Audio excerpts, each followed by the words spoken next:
Welcome, everyone, to Young at Heart, session number 179. I'm Father James DeLucio with the Paulist Fathers, ready, willing, and able, by the grace of God, to offer you nursery rhymes, stories, songs, poems, Lewis Carroll, limericks, larks, and such, to keep us all young at heart.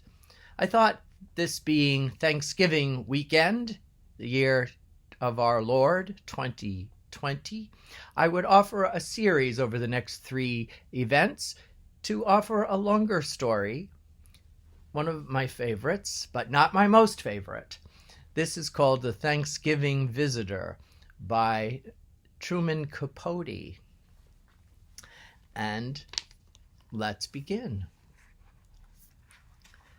Talk about mean. Odd Henderson was the meanest human creature in my experience. And I'm speaking of a 12-year-old boy, not some grown-up who has had the time to ripen a naturally evil disposition.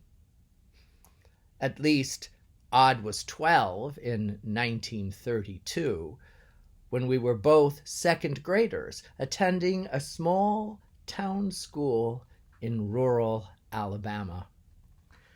Tall for his age, a bony boy with muddy red hair and narrow yellow eyes, he towered over his classmates. He would have in any event, for the rest of us were only 7 or 8 years old. Odd had failed first grade twice and was now serving his second term in the second grade. This sorry record wasn't due to dumbness. Odd was intelligent. Maybe cunning is a better word. But he took after the rest of the Hendersons. The whole family. There were 10 of them, not counting Dad Henderson, who was a bootlegger and usually in jail, all scrunched together in a 4-room house next to a Negro church. The whole family was a shiftless, surly bunch, every one of them ready to do you a bad turn. Odd wasn't the worst of the lot. And brother, that is saying something. Many children in our school came from families poorer than the Hendersons. Odd had a pair of shoes, while some boys, girls too, were forced to go barefoot right through the bitterest weather. That's how hard the Depression had landed on Alabama. But nobody, I don't care who, looked as down and out as Odd. A skinny, freckled scarecrow in sweaty, cast-off overalls that would have been a humiliation to a chain gang convict. You might have felt pity for him if he hadn't been so hateful. All the kids feared him, not just us younger kids, but even boys his own age and older. Nobody ever picked a fight with him, except one time a girl named Ann Jumbo Finchberg, who happened to be the other town bully. Jumbo, a sawed-off but solid tomboy with an all-hell-let-loose wrestling technique, jumped Odd from behind during recess one dull morning, and it took 3 teachers, each of whom must have wished the combatants would kill each other, a good long time to separate them. The result was a sort of draw. Jumbo lost a tooth and half her hair, and developed a grayish cloud in her left eye. She never could see clear again. Odd's afflictions included a broken thumb, plus scratch scars that will stay with him to the day they shut his coffin. For months afterward, Odd played every kind of trick to goad Jumbo into a rematch, but Jumbo had gotten her licks and gave him considerable berth, as I would have done if he'd let me. Alas, I was the object of Odd's relentless attentions. Considering the era and the locale, I was fairly well off, living as I did in a high-ceilinged old country house situated where the town ended and the farms and forests began. The house belonged to distant relatives, elderly cousins, and these cousins, 3 maiden ladies and their bachelor brother, had taken me under their roof because of a disturbance among my more immediate family. A custody battle that, for involved reasons, had left me stranded in this somewhat eccentric Alabama household. Not that I was unhappy there. Indeed, moments of those few years turned out to be the happiest part of an otherwise difficult childhood, mainly because the youngest of the cousins, a woman in her 60s, became my best friend. As she was a child herself, many people thought her less than that and murmured about her as though she were the twin of poor nice Lester Tucker who roamed the streets in a sweet days. She understood children, and understood me absolutely. Perhaps it was strange for a young boy to have his best friend an aging spinster, but neither of us had an ordinary outlook or background, and so it was inevitable, in our separate loneliness, that we should come to share a friendship apart. Except for the hours I spent at school, the 3 of us, me and old Queenie, our feisty little rat terrier, and Miss Sook, as everyone called my friend, were almost always together. We hunted herbs in the woods, went fishing on remote creeks, with dried sugar-cane stalks for fishing poles, and gathered curious ferns and greeneries that we transplanted and grew with trailing flourish in tin pails and chamber pots. Mostly, though, our life was lived in the kitchen, a farmhouse kitchen dominated by a big black wood-burning stove that was often dark and sunny at the same time. Miss Sook, sensitive as shy Lady Fern, a recluse who had never traveled beyond the county boundaries, was totally unlike her brothers and sisters, the latter being down-to-earth, vaguely masculine ladies who operated a dry goods store and several other business ventures. The brother, Uncle B, owned a number of cotton farms scattered around the countryside because he refused to drive a car or endure any contact whatever with mobilized machinery. He rode horseback, jogging all day from one property to another. He was a kind man, though a silent one. He grunted yes or no, and really never opened his mouth except to feed it. At every meal he had the appetite of an Alaskan grizzly after a winter's hibernation, and it was Miss Sook's task to fill him up. Breakfast was our principal meal, midday dinner except on Sundays, and supper were casual meals often composed of leftovers from the morning. These breakfasts, served promptly at 5:30 a.m., were regular stomach swellers. To the present day, I retain a nostalgic hunger for those cock-crow repasts of ham and fried chicken, fried pork chops, fried catfish, fried squirrel in season, fried eggs, hominy grits with gravy, black-eyed peas, collards with collard liquor and cornbread to mush it in, biscuits, pound cake, pancakes and molasses, honey in the comb, homemade jams and jellies, sweet milk, buttermilk, coffee chicory flavored and hot as Hades. The cook, accompanied by her assistants, Queenie and myself, rose every morning at 4 to fire the stove and set the table and get everything started. Rising at that hour was not the hardship it may sound. We were used to it, and anyway, we always went to bed as soon as the sun dropped and the birds had settled in the trees.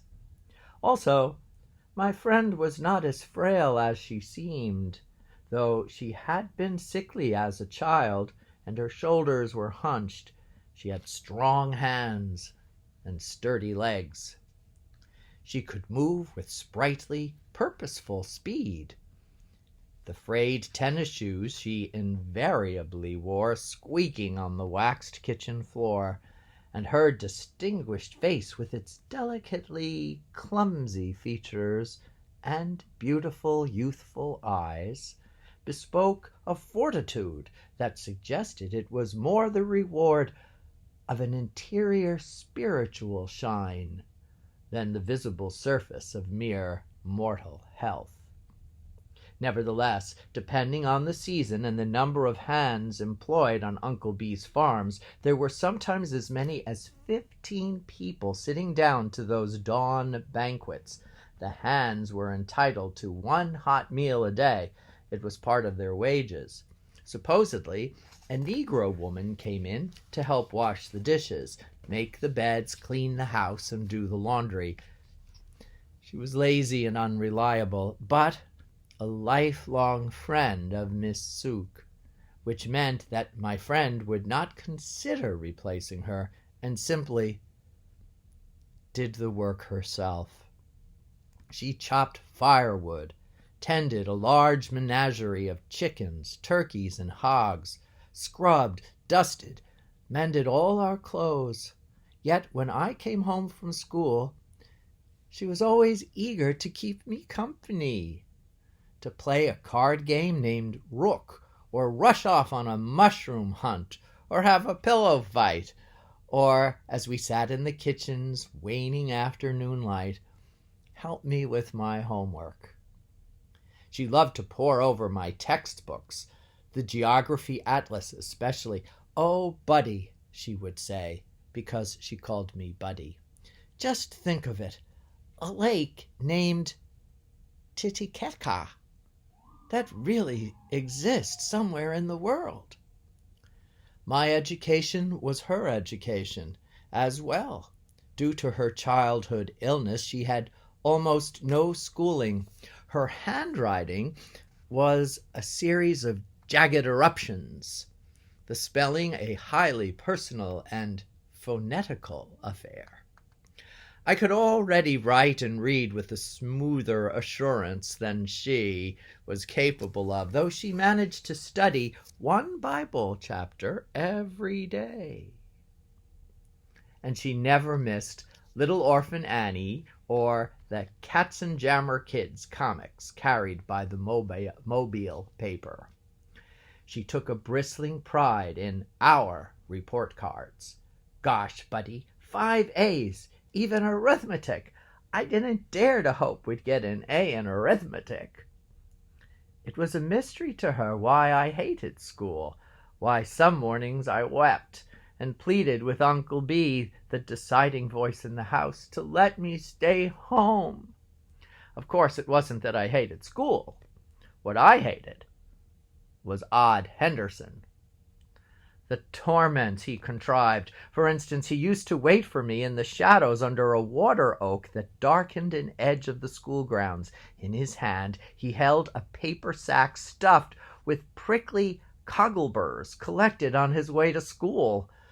There was no sense in trying to outrun him, for he was as quick as a coiled snake. Like a rattler, he struck, slammed me to the ground, and his slitty eyes, gleeful, rubbed the burrs into my scalp. Usually a circle of kids ganged around to titter or pretend to. They didn't really think it was funny. But Odd made them nervous and ready to please. Late, Hiding in a toilet in the boys' room, I would untangle the burrs knotting my hair. This took forever, and always meant missing the first bell.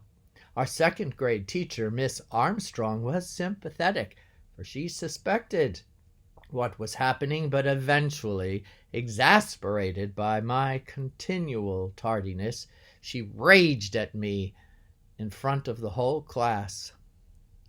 "Little Mr. Big Britches, what a big head he has, waltzing in here 20 minutes after the bell, a half hour." Whereupon I lost control. I pointed at Odd Henderson and shouted, "Yell at him! He's the one to blame! The son of a bitch!" I knew a lot of curse words, yet even I was shocked when I heard what I'd said resounding in an awful silence, and Miss Armstrong, advancing toward me, clutching a ruler, said, "Hold out your hand, sir. Palms up, sir." Then, while Odd Henderson watched with a small citric smile, she blistered the palms of my hands with her brass-edged ruler until the room blurred.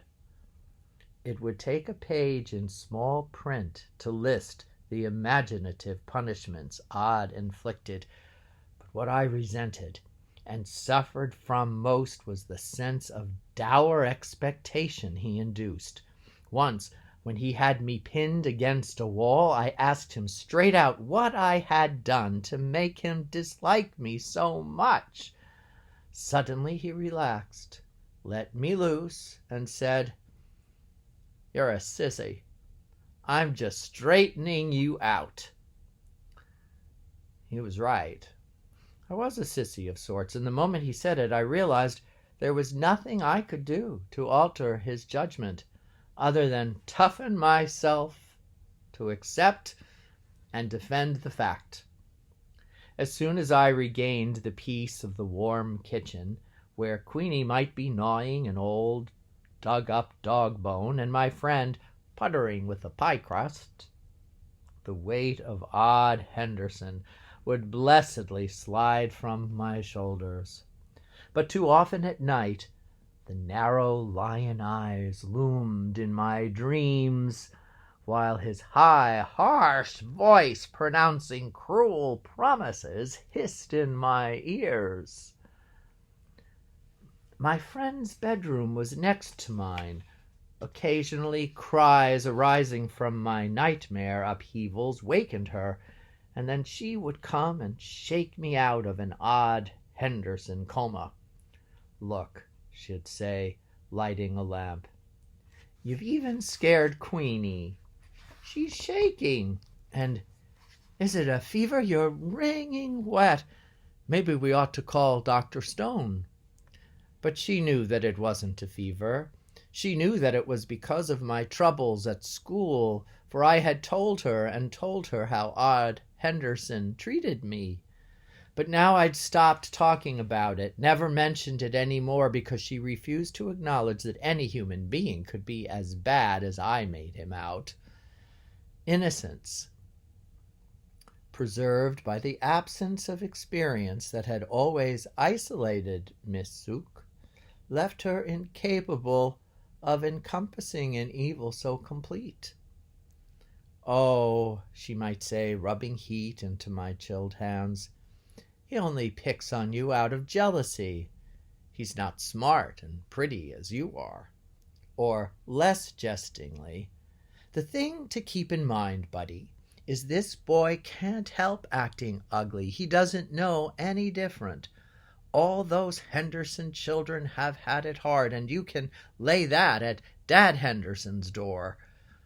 I don't like to say it, but that man was never anything except a mischief and a fool. Did you know Uncle B horsewhipped him once? Caught him beating a dog and horsewhipped him on the spot. The best thing that ever happened was when they locked him up at State Farm. But I remember Molly Henderson before she married Dad Henderson. Just 15 or 16 she was, and fresh from somewhere across the river. She worked for Sade Danners down the road, learning to be a dressmaker. She used to pass here and see me hoeing in the garden. Such a polite girl, with lovely red hair, and so appreciative of everything. Sometimes I'd give her a bunch of sweet peas or a japonica, and she was always so appreciative. Then she began strolling by arm in arm with Dad Henderson, and him so much older, and a perfect rascal, drunk or sober. Well, the Lord must have his reasons, but it's a shame. Molly can't be more than 35, and there she is, without a tooth in her head or a dime to her name. Nothing but a household of children to feed. You've got to take all that into account, buddy, and be patient. Patient?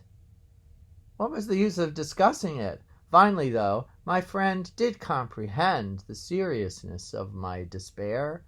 The realization arrived in a quiet way, and was not the outcome of unhappy midnight wakings or pleading scenes with Uncle B. It happened one rainy November twilight, when we were sitting alone in the kitchen, close by the dying stove fire. Supper was over, the dishes stacked, and Queenie was tucked in a rocker, snoring. I could hear my friend's whispery voice weaving under the skipping noise of rain on the roof, but my mind was on my worries, and I was not attending, though I was aware that her subject was Thanksgiving, then a week away. Seems like a good point to pause, and I'll continue our story in our Young at Heart session number 180, which will be coming up next Friday.